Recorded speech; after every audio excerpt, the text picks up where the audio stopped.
오늘 우리 모두에게 주시는 하나님 말씀은 그동안 보았던 스가랴서 14장 마지막 장입니다. 스가랴서 14장 1절에서부터 9절까지 구약성경 1325쪽입니다. 오늘은 비전은 실행할 때 힘이 있다라는 제목으로 하나님의 말씀을 증거하려고 합니다. 비전은 실행할 때 힘이 있다. 사랑하는 여러분, 비전이라고 하는 게 무엇입니까? 여러분에게는 비전이라고 하는 게 있으실까요? 아이 목사님, 내 나이가 몇 갠데 비전 타령하십니까? 혹시 그렇게 생각하고 계시는 분 계실까요? 성경은 분명하게 우리의 나이와 상관하지 아니하고 하나님의 비전을 수도 없이 많은 부분에서 선포하고 계시는 줄로 여러분 믿으시기를 바랍니다. 그 가운데 우리가 너무나도 잘 아는 말씀 한 구절 있죠. 사도행전 2장 17절의 말씀입니다. 여러분 이 말씀도 우리가 한번 같이 봉독해 보면 좋을 것 같은데, 이 말씀을 같이 봉독할 때 이 말씀 그대로 주의 성령이 우리 가운데 임하게 되기를 주님의 이름으로 축복합니다. 시작. 하나님이 말씀하시기를 말세에 내가 내 영을 모든 육체에 부어주리니 너희 자녀들은 예언할 것이요 너희 젊은이들은 환상을 보고 너희의 늙은이들은 꿈을 꾸리라. 아멘. 할렐루야. 그뿐이 아닙니다. 창세기 15장 4절과 5절에 보면 아들을 통하여 큰 민족을 이루게 하실 것이라고 하는 그 말씀에 꿈을 꾸었던 아브라함이 꿈이 좌절된 것처럼 여겨졌을 때 하나님이 다시금 그에게 말씀하시는 그 말씀이 있어요. 여호와의 말씀이 그에게 임하여 이르시되 그 사람이 내 상속자가 아니라 내 몸에서 날 자가 내 상속자가 되리라 하시고 그를 이끌고 밖으로 나가 이르시되 하늘을 우러러 무뼈를 셀 수 있나 보라. 또 그에게 이르시되 내 자손이 이와 같으리라. 아멘. 그렇죠? 이게 무슨 의미냐면 우리에게는 너무나도 잘 알려진 말씀이지만 하나님은 어떤 결과를 주시기 전에 먼저 비전을 심어 주시더라고 하는 거예요. 그래서 그 비전이 주어지는 곳에 사명도 이어지고요. 또 열매도 맺히고 영광도 나타나더라고 하는 겁니다. 물론 그 비전을 이루기까지는 시련도 있고 또 인내의 시간도 필요하다는 겁니다. 그래서 우리가 그렇게 찬송하지 않습니까? 하나님의 꿈이 나의 비전이 되고 예수님의 성품이 나의 인격이 되고 성령님의 권능이 나의 능력이 되기를 바랍니다 라고 말입니다.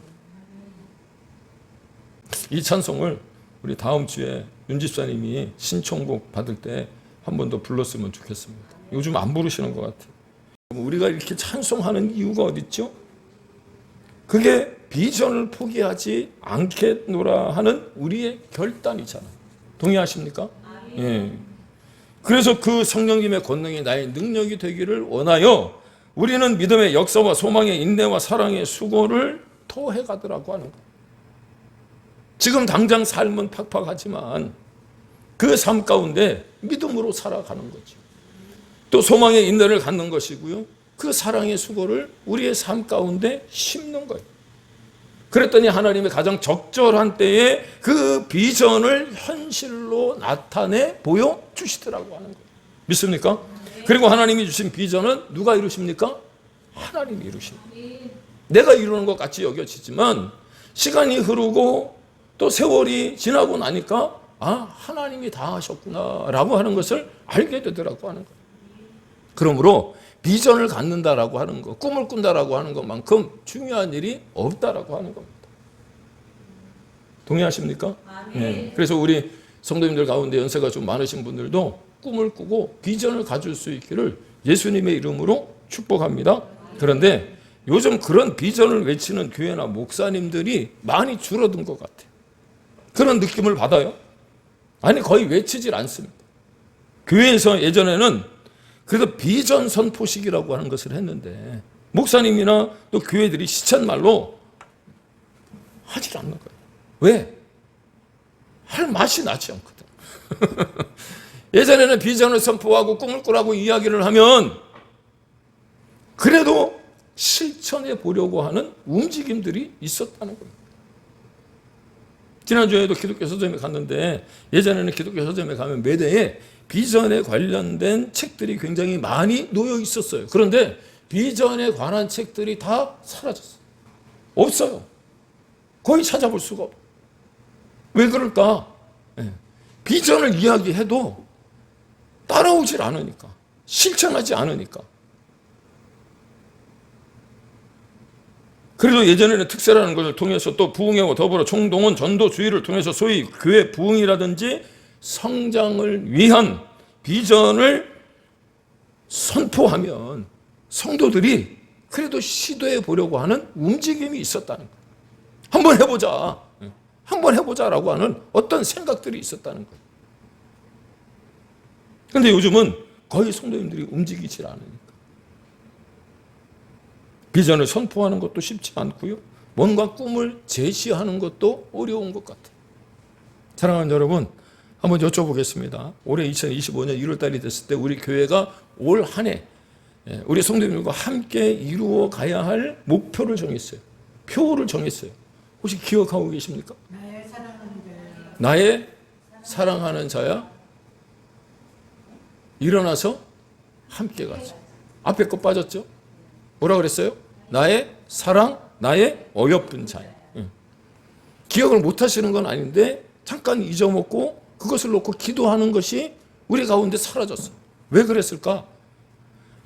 스가랴서를 통해서 보았던 것처럼 먹고 사는 일이 바쁘니까 성전 재건, 성전 무너진 그 성전을 다시 재건하라고 하는 하나님의 명령 말씀이 있었음에도 불구하고 그건 뒷전이고 우선적으로 내 삶이 우선되어지다 보니까 나의 사랑, 나의 어여쁜 자야 일어나서 함께 가자라고 하는 그 표를 놓고 기도하지 못했다는 거예요.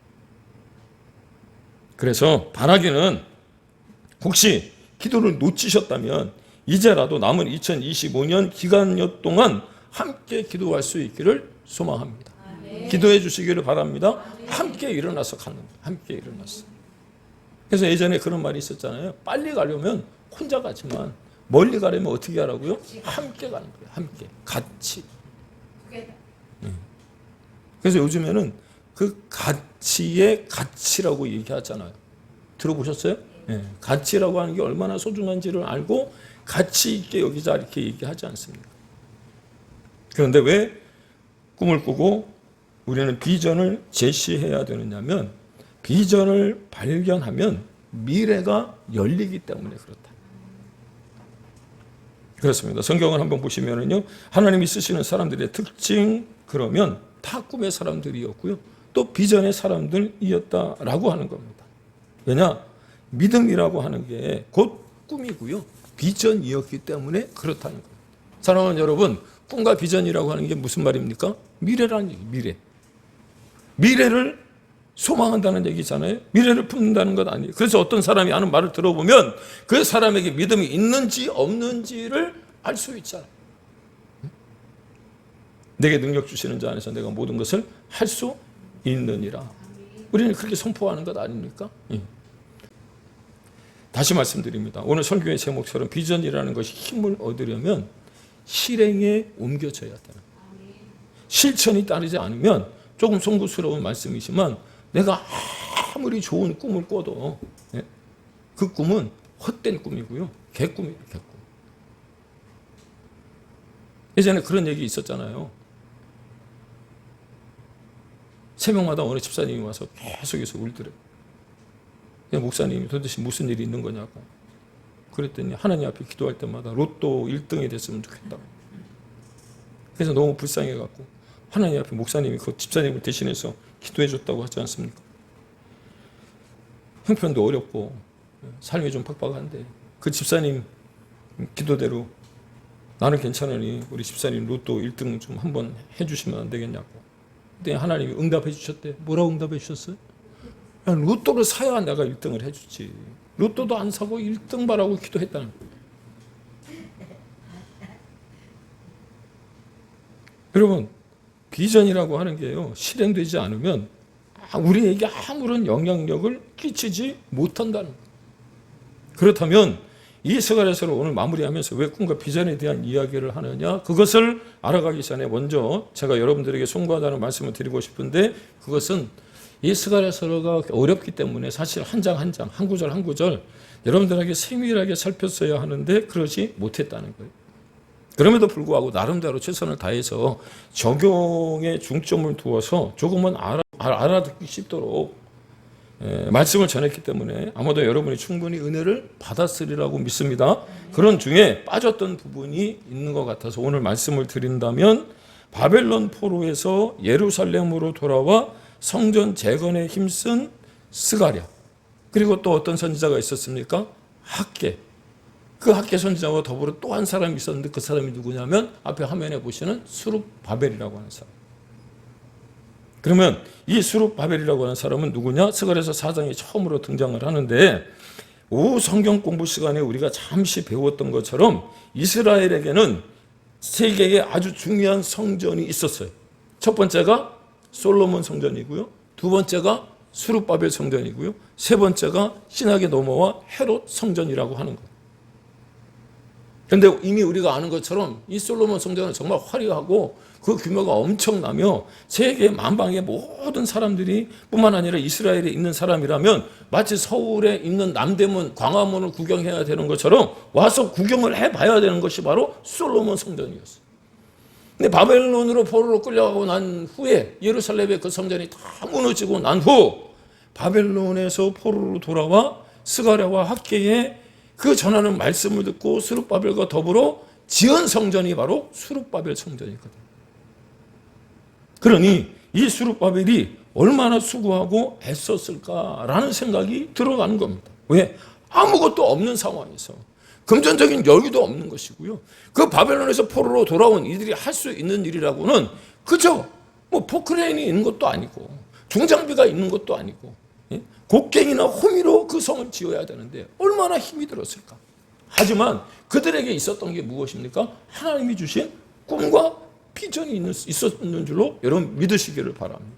그런데 사명이 클수록 넘어야 할 산도 높은 것처럼 이 수룹바벨도 하나님의 명령에 의거해서 성전을 건축하려고 했지만 그가 가지고 있는 꿈과 비전이 너무나도 컸기 때문에 사단과 마귀의 그 방해와 거듭된 도전이 그를 힘들게 했다는 거예요. 뿐만 아니라 그런 어떤 도전들이 계속되어지니까 이스라엘 백성들조차도 힘을 잃고 무엇을 할 수가 없다고 생각하여 성전 재건이 중단되었었잖아요. 그 이유가 무엇이냐?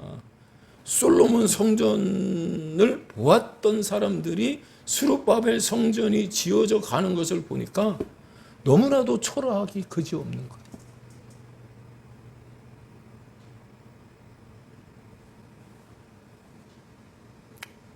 오죽하면 학개서 2장 9절에 보니까 솔로몬 성전을 이미 보았던 이들이 솔로몬 성전보다 웅장하거나 화려하지 못하다 해서 보잘것없이 여겼다라고 하는 말씀이 나와요. 그런데 하나님은요, 오히려 솔로몬 성전보다 더 큰 영광을 이 성전을 통해서 받으시리라 라고 말씀하셨거든요.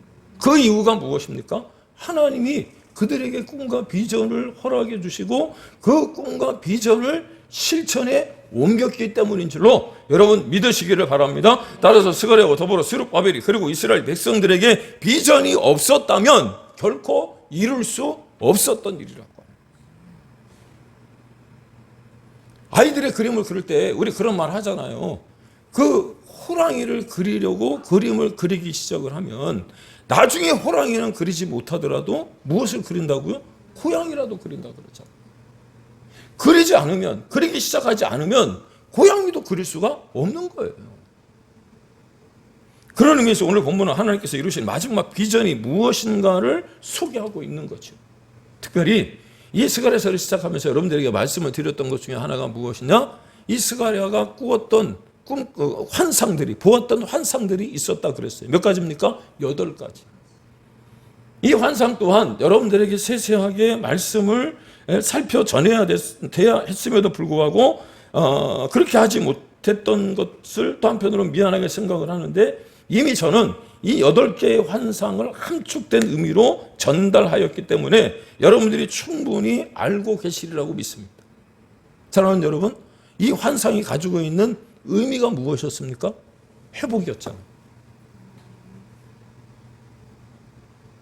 한번 생각해 보세요. 에레미야서 4장에 보면 하나님이 이제 무너진 그 예루살렘에 가뭄이 들어 메마른 땅에 에레미야 선지자를 부르시면서 하시는 말씀이 무엇이냐? 그 땅을 기경하라. 이미 황무해진 그 땅, 황폐해진 그 땅을 기경한다는 거 여러분 쉬운 일입니까? 뿐만 아니라 에레미야서 뒤에 가면 그 에레미야에게 하나님이 뭐라고 말씀하시느냐면 그 땅을 사서 문서화해 그 문서를 보관하라고까지 얘기를 해요. 우리가 한번 생각을 해보세요. 땅을 사거나 집을 사도 뭔가 좀 땅값도 오르고 집값도 오를 만한 곳에 땅도 사는 것이고 집도 사는 것이지, 그 땅이 맹지고 쓸모없는 땅 같으면 여러분 거기다 투자하겠습니까? 그런데 하나님은 그렇게 하시라고 하는 이유가 뭐예요? 하나님이 회복시키시겠다는 말씀이거든요. 믿습니까? 그래서 에스겔서 36장에 보면 그런 말씀이 나오잖아요. 이전에는 지나던 사람들이 여기가 황무지 같이 보였는데 어느 날 거기를 보니까 에덴 동산 같이 되었더라라고 하는 말씀이 나와요. 누가 하신 거죠? 하나님이 하신 줄로 여러분 믿으시기를 바랍니다. 그렇습니다. 하나님은 스가랴의 메시지와 환상을 통해서 성전 재건에 대한 꿈을 꾸고 힘을 쏟고 있는 이스라엘 백성들을 위로하셨듯이 이제 마지막 장인 스가랴서 14장에 하나를 더 보태어 강조하는 바가 무엇이냐면,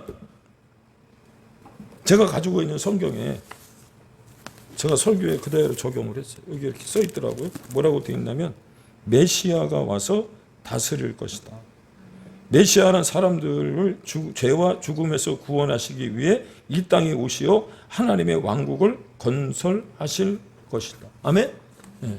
이 스가랴서 14장 마지막 장에서 하나님이 보여주신 비전과 꿈이 무엇이냐면 새 예루살렘의 완성에 대하여 말씀을 하고 계시는 것이기에 하나님이 이루실 구속의 드라마의 결론이라고 할 수 있는 거예요. 믿습니까?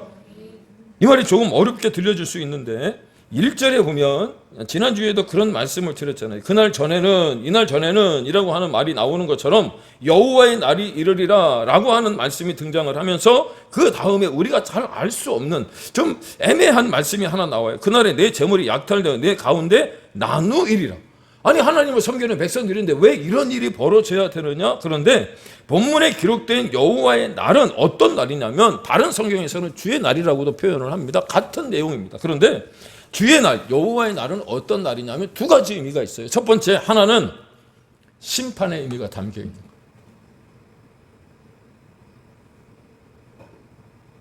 달리 말씀을 드리면 악한 대적들과 불신자들에 대해서는 이 날은 심판의 날이 되는 거예요. 이거 되십니까? 여기까지 잘 따라오셨나요? 그렇게 주님이 하나님의 백성이 되게 하기 위해서 구원의 문을 활짝 열어놓으시고 예수 믿으세요. 예수 믿으세요. 예수 믿으면 천국 갑니다. 그렇게 초청했음에도 불구하고 귀를 닫고 마음을 굳게 함으로 말미암아서 나몰라라 하던 이들이 심판과 저주와 멸망의 어떤 그런 사건이 일어나는 날이 바로 그 날이라고. 그런데 그런 반면에 믿음을 지켰던 성도들에게는 어떤 날이냐면 구원이 완성이 되고 소망이 실현되는 날을 바로 여호와의 날이라고 말합니다. 믿습니까? 그러므로 믿음의 여정을 걸어간다는 것이 결코 쉽지 않아요. 사랑하는 여러분, 신앙생활 한다는 것 사실상 쉽지 않습니다. 믿음의 여정을 걸어간다는 건 정말 어렵습니다. 지금도 본문을 조금 이렇게 설명을 깊이 있게 한 건 아닌데도 불구하고 졸기 시작하잖아요. 어려워서. 별로 안 재밌었어요? 눈을 비비고 잠을 견디십시오. 믿음으로 살아갈 때 핍박도 있고 고난도 있잖아요.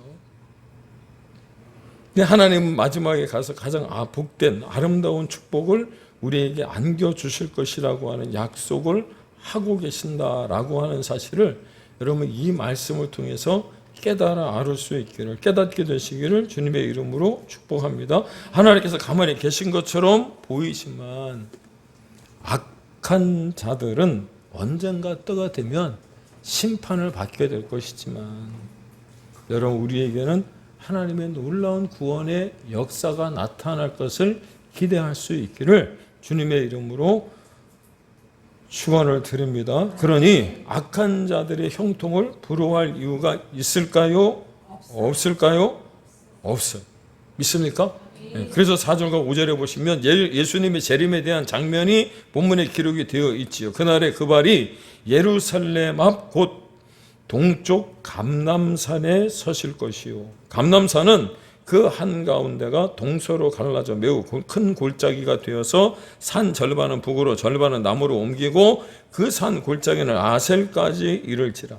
너희가 그 산 골짜기로 도망하되 유다 왕 우시야 때에 지진을 피하여 도망하던 것 같이 하리라. 나의 하나님 여호와께서 임하실 것이 모든 거룩한 자들이 주와 함께 하리라. 아멘. 어느 때요? 주의 날. 사랑하는 여러분, 감람산이라고 하는 것이 어떤 것이죠? 예수님이 승천하신 곳이기도 하지만 재림하실 장소가 바로 감람산 아닙니까? 그렇다고 해서 이 감람산을 특정한다고 한다면 조금 위험할 수 있는데, 왜냐? 이것들을 또 이용하는 이단들이 있기 때문에 그래요. 따라서 예수님이 오시면 우리 모두가 볼 수 있도록 오시는 어떤 장소가 있는데, 그것은 다름이 아니라 영적인 장소로 보는 것이 합당하기에, 사도행전 1장 11절에 보니까 갈릴리 사람들 어찌하여 서서 하늘을 쳐다보느냐, 너희 가운데서 하늘로 올려주신 이 예수는 하늘로 가심을 본 그대로 오시리라고 말씀하신 그 말씀을 기억하시고, 여러분 우리의 마음을 다잡고 우리 마음 가운데 성전 삼으신 그 주님을 여러분 영접하며 다시금 성령의 임하심을 기대할 수 있는 믿음의 사람들이 다 되어줄 수 있기를 소망합니다. 따라서 예수님이 오시게 되면, 여호와의 날이 임하게 되면 심판과 구원의 완성이 함께 이루어진다라고 말씀하시면서 6절에서부터 10절까지 그 마지막에 나타나는 현상을 이렇게 얘기합니다. 빛이 임한다. 뿐만 아니라 생수가 솟아날 뿐만 아니라 왕이신 예수님을 향한 예배가 이루어진다라고 말하는 거죠. 이게 바로 예수님이 다시 오시게 되면 일어날 아주 전형적인 현상이기에, 여러분 비록 우리가 이 땅의 어두운 가운데 다니는 것 같다고 할지라도 빛으로 오신 예수님이 우리를 이끌어 가실 뿐만 아니라 그 구원의 날까지 우리를 안전하게 지키시고 보호하심으로 말미암아 그 땅이 예전에는 황무지와 같았으나 이제는 생수가 솟아나는 에덴 동산과 같이 되어질 것이기에, 우리의 삶을 통해서 하나님을 예배할 수 있는 믿음의 귀한 종들이 다 되어질 수 있기를 축복합니다. 그러므로 설교의 서두로 돌아갑니다. 이와 같은 위대한 비전이 이루어지기 위해서 필요한 게 무엇이냐면, 감나무 밑에서 입 벌리고 있다고 해서 감이 입으로 들어오는 게 아니듯이 가만히 앉아 있다고 이루어지지 않기에, 여러분 우리는 비록 작은 일이라고 할지라도 하나님이 내게 맡겨주신 그 사명을 하나하나 이루어 가야 되는 것은 아닐까요? 왜죠? 비전은 하나님이 주시지만 이것을 이루기 위해 헌신하고 투자하는 것은 바로 우리의 몫이기 때문인 줄로 믿습니다. 그렇다면 그 비전을 이루기 위해서, 그 꿈을 우리가 꾸기 위해서 내가 해야 될 일이 무엇인가? 조금 어려운 부분이라고 여겨질 수 있는데 조금은 쉬운 방법을 여러분들에게 알려드리면서 말씀을 마치려고 합니다. 여러분 이름을 들어 아실 만한 분이 계십니다. 벤자민 프랭클린이라고 하는 사람. 미국의 대통령을 역임한 분이죠. 이분이 살아계실 때 이야기니까 아주 오래된 이야기 중에 하나입니다. 어느 날 이분이 집에서 성경을 보는데 마태복음 5장 15절의 말씀을 읽다가 그 말씀의 내용이 어떤 것이냐면 사람이 등불을 켜서 말 아래 두지 않고 등경 위에 둔다는 말씀이에요. 그런데 이 말씀 그대로 실천하고 싶다라는 생각이 드는 거예요. 그래서 그 당시에 그 어느 누구도 어느 집도 해보지 않은 일을 시도한 겁니다. 아주 예쁘고 비록 작지만 좋은 등 하나를 준비해서 자기 집 안에 그 등불을 키워놓은 것이 아니라 그 등불을 자기 집 바깥에 대문 위에 등경 위에 올려 놓은 거예요. 이것을 본 사람들이 동네 사람들이 비웃었어요. 아니 등불을 집안에 켜둬야지 집안이 밝아질 텐데 집 바깥에 켜두니 저런 어리석은 사람이 어디 있느냐고 조롱을 한 거예요. 그런데 한 주가 지나고 두 주가 지나고 한 달이 지나가면서 동네 사람들이 변하기 시작한 거예요. 왜? 그 밤에 그 동네가 너무 어두워서 사람들이 돌아다니기가 힘이 들고 무서웠는데 집 밖에 그 등불을 켜두니까 밤에 지나가던 사람들이 넘어지지 않아요. 멀리서도 방향을 알 수 있었고요. 그래서 이 집 밖에 켜둔 등불 때문에 사람들이, 동네 사람들이, 주민들이 혜택을 보기 시작을 합니다. 그러다 보니 동네 사람들이 여기에 감동을 받아서 한 사람 한 사람씩 바깥에 등불을 달기 시작을 했고요. 그 동네 전체가 다 환하게 밝아지기 시작을 하면서 필라델피아시 전체가 이 등불로 밝아졌다고 하더라고요. 이게 바로 가로등의 유래, 가로등이 바로 여기에서부터 시작이 된 거죠. 처음에는 한 사람으로 말미암아 시작된 등불이었지만 이 등불이 온 동네를 밝게, 나중에 온 동네를 밝게 만들자 온 세계를 밝히는 가로등이 되었다라고 한다면 여러분 우리가 꾸는 그 꿈과 비전이 비록 골방에서 시작이 되었다고 할지라도 하나님 앞에 내가 드렸던 나의 그 조그만 입술로 읊조렸던 그 비전이 여러분 하나님은 우리 모두가 아니 세상의 모든 사람들이 다 볼 수 있도록 그 넓고 큰 광장에서 실현되게 하실 줄로 믿습니다. 이게 오늘날 크리스찬들이 감당해야 될 사명이고요. 비록 우리가 작은 존재이긴 하지만 내 작은 비전과 꿈이 실천되어져 갈 때 여러분 어둠은 물러가게 되어질 것이고 또 하나님은 우리를 그 넓은 광장 가운데 세우시고 높이셔서 하나님의 놀라운 역사를 또 세상 만방에 보여지게 하는 크신 은혜가 우리 가운데 나타날 줄로 믿습니다. 이제 새로운 한 주도 그런 믿음으로 살아가며 우리의 삶이 예배가 되어지는 우리 모두가 다 되어지길 주님의 이름으로 축원을 드립니다. 기도하겠습니다.